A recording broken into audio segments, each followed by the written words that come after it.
My name is Hanson Woodruff, and I'll be discussing the Optimum Performance Training Model. The OPT model is a systematic approach to helping athletes reach their performance goals in an integrated fashion. Aspects of the OPT model include flexibility, balance, core, cardiorespiratory, plyometric, resistance, and speed, agility, quickness training, divided into 3 different stages.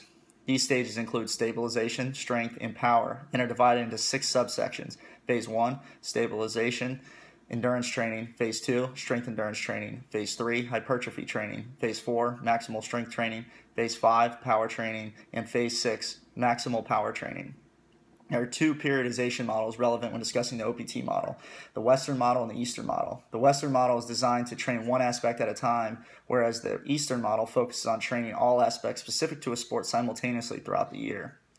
Throughout the year, athletes participate in numerous exercises designed to improve the aforementioned aspects of training, some of which are designed with the main emphasis on improving maximum gains in stabilization, strength, and power. An example would be multiple sessions during the week where the sole focus was speed, agility, and quickness, and only involved cutting, sprinting, decelerating, stopping, and reactions in various non-sport specific drills. Because only one aspect and phase of the OPT model is addressed until it is completed, this type of training is the most common version of the Western model. A different type of training would involve stabilization, strength, and power designed to improve overall neuromuscular control and sensory motor integration related to their sport every session that week. An example would be multiple sessions where the sole focus was exactly like the previous mentioned sessions, except the drills become sport specific. In this case, not only are speed, agility, and quickness addressed, but technical aspects of the sport as well. Other aspects of training are not included until this phase of training is complete. This is an example of the Western model being utilized in a sport-specific manner. The third type of training involves variations of the Eastern model.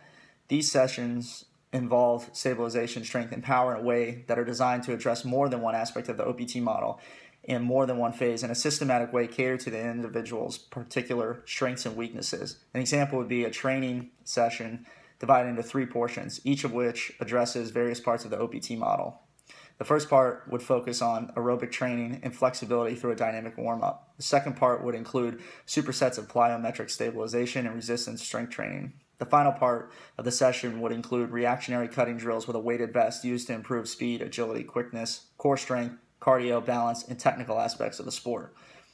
The Eastern model typically involves single sessions involving multiple aspects of the OPT model, or sessions that address only one aspect, but more frequent sessions so that all phases and aspects of training are incorporated throughout the week.